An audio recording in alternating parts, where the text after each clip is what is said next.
आप वहीं हो जहां भगवान चाहते हैं आप रहो। आप वही सुन रहे हैं जो भगवान चाहते हैं आप सुनो। भगवान की कृपा से इस स्तोत्र के इतने करीब आ गए हो तो सुने बगैर पीछे मत हट जाना। नमो भगवते वासुदेवाय।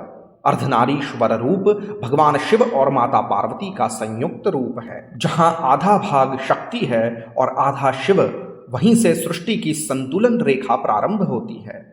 अर्धनारीश्वर शिव, उनके भीतर नारी की करुणा है, केवल करुणामय शक्ति है। वे यह सिखाते हैं कि पूर्णता किसी एक में नहीं, एकता में है।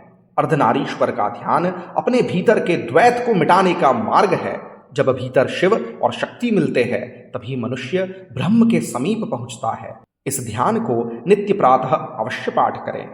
ऐसे ही गुप्त और रहस्यमय दिव्य स्तोत्र हम आपके लिए लेकर आते रहते हैं, इसीलिए चैनल को सब्सक्राइब अवश्य कीजिएगा।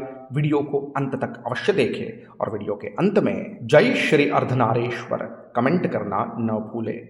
आइए सुनते हैं अर्धनारीश्वर ध्यान। ओम अथ श्री अर्धनारीश्वर ध्यानम्। नीलप्रवालरुचिरं विलसत्रिनेत्रम् पाशारुणोत्पलकपालत्रिशूलहस्तम् अर्धाम्बिकेशमनिशं प्रविभक्तभूषम् बालेन्दुबद्धमुकुटं प्रणमामि रूपम्। यो धत्ते निजमाययैव भुवनाकारं विकारोज्झितो यस्याहुः करुणाकटाक्षविभवौ स्वर्गापवर्गाभिधौ। प्रत्यग्बोधसुखाद्वयं हृदि सदा पश्यन्ति यं योगिनस्तस्मै शैलसुताञ्चितार्धवपुषे शश्वन्नमस्तेजसे।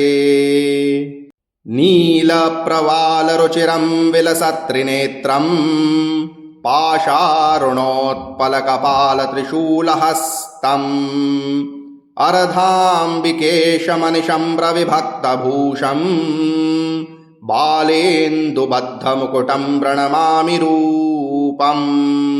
यो धत्ते निजमाययैव भुवनाकारं विकारोज्झितो यस्याहुः करुणाकटाक्षविभवौ स्वर्गापवर्गाभिधौ।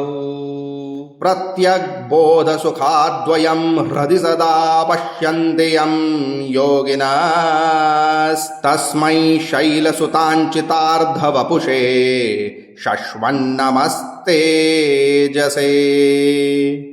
नीलप्रवालरुचिरं विलसत्रिनेत्रम् पाशारुणोत्पलकपालत्रिशूलहस्तम् अर्धाम्बिकेशमनिशं प्रविभक्तभूषम् बालेन्दुबद्धमुकुटं प्रणमामि रूपम्।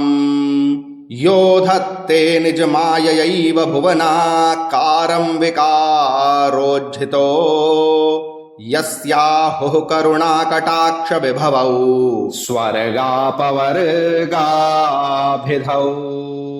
प्रत्यग्बोधसुखाद्वयं हृदि सदा पश्यन्ति यं योगिनस्तस्मै शैलसुताञ्चितार्धवपुषे शश्वन्नमस्तेजसे।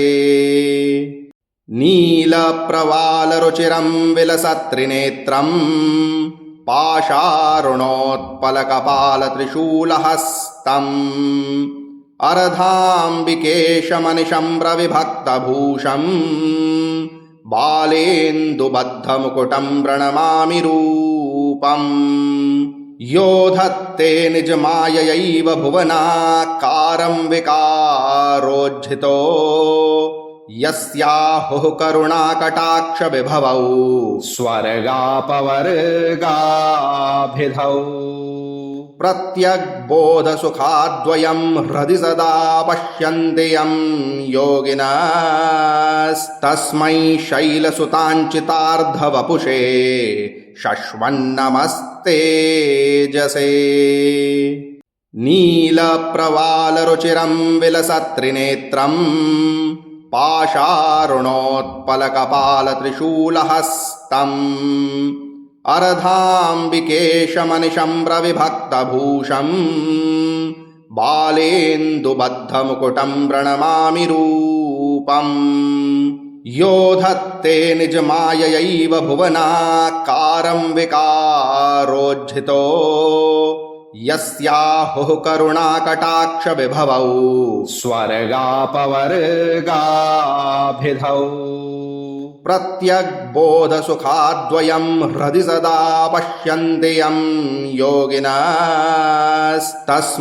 शैलसुताञ्चितार्धवपुषे शश्वन्नमस्तेजसे नीलप्रवालरुचिरं विलसत्रिनेत्रम् पाशारुणोत्पलकपालत्रिशूलहस्तम् अर्धाम्बिकेशमनिशं प्रविभक्तभूषम् बालेन्दुबद्धमुकुटं प्रणमामि रूपम् यो धत्ते निजमाययैव भुवनाकारं विकारोज्झितो यस्याहुः करुणाकटाक्षविभवौ स्वर्गापवर्गाभिधौ प्रत्यग्बोधसुखाद्वयं हृदि सदा पश्यन्ति यं योगिनस्तस्मै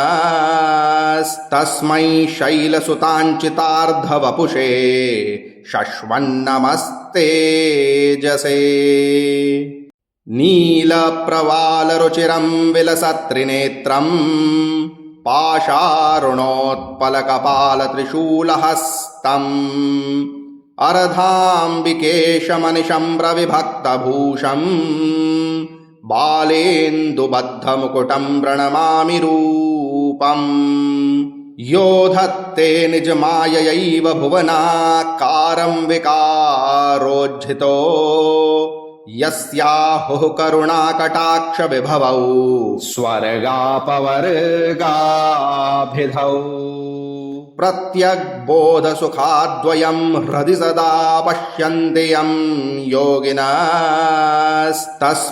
शैलसुताञ्चितार्धवपुषे शश्वन्नमस्तेजसे नीलप्रवालरुचिरं विलसत्रिनेत्रम् पाशारुणोत्पलकपालत्रिशूलहस्तम् अर्धाम्बिकेशमनिशं प्रविभक्तभूषम् बालेन्दुबद्धमुकुटं प्रणमामि रूपम् यो धत्ते निजमाययैव भुवनाकारं विकारोज्झितो यस्याहुः करुणाकटाक्षविभवौ स्वर्गापवर्गाभिधौ प्रत्यग्बोधसुखाद्वयं हृदि सदा पश्यन्ति यं योगिनस्तस्मै शैलसुताञ्चितार्धवपुषे शश्वन्नमस्तेजसे नीलप्रवालरुचिरं विलसत्रिनेत्रम् पाशारुणोत्पलकपालत्रिशूलहस्तम् अर्धाम्बिकेशमनिशं प्रविभक्तभूषम् बालेन्दुबद्धमुकुटं प्रणमामि रूपम् यो धत्ते निजमाययैव भुवनाकारं विकारोज्झितो यस्याहुः करुणाकटाक्षविभवौ स्वर्गापवर्गाभिधौ प्रत्यग्बोधसुखाद्वयं हृदि सदा पश्यन्ति यं योगिनस्तस्मै शैलसुताञ्चितार्धवपुषे शश्वन्नमस्तेजसे नीलप्रवालरुचिरं विलसत्रिनेत्रम् पाशारुणोत्पलकपालत्रिशूलहस्तम् अर्धाम्बिकेशमनिशं प्रविभक्तभूषम् बालेन्दुबद्धमुकुटं प्रणमामि रूपम् यो धत्ते निजमाययैव भुवनाकारं विकारोज्झितो यस्याहुः करुणाकटाक्षविभवौ स्वर्गापवर्गाभिधौ प्रत्यग्बोधसुखाद्वयम् हृदि सदा पश्यन्ति यम् योगिनस्तस्मै शैलसुताञ्चितार्धवपुषे शश्वन्नमस्तेजसे नीलप्रवालरुचिरम् विलसत्रिनेत्रम् पाशारुणोत्पलकपालत्रिशूलहस्तम् अर्धाम्बिकेशमनिशम् प्रविभक्तभूषम् बालेन्दुबद्धमुकुटम् प्रणमामि रूपम् यो धत्ते निजमाययैव भुवनाकारम् विकारोज्झितो यस्याहुः करुणाकटाक्षविभवौ स्वर्गापवर्गाभिधौ प्रत्यग्बोधसुखाद्वयम् हृदि सदा पश्यन्ति यम् योगिनस्तस्मै शैलसुताञ्चितार्धवपुषे शश्वन्नमस्तेजसे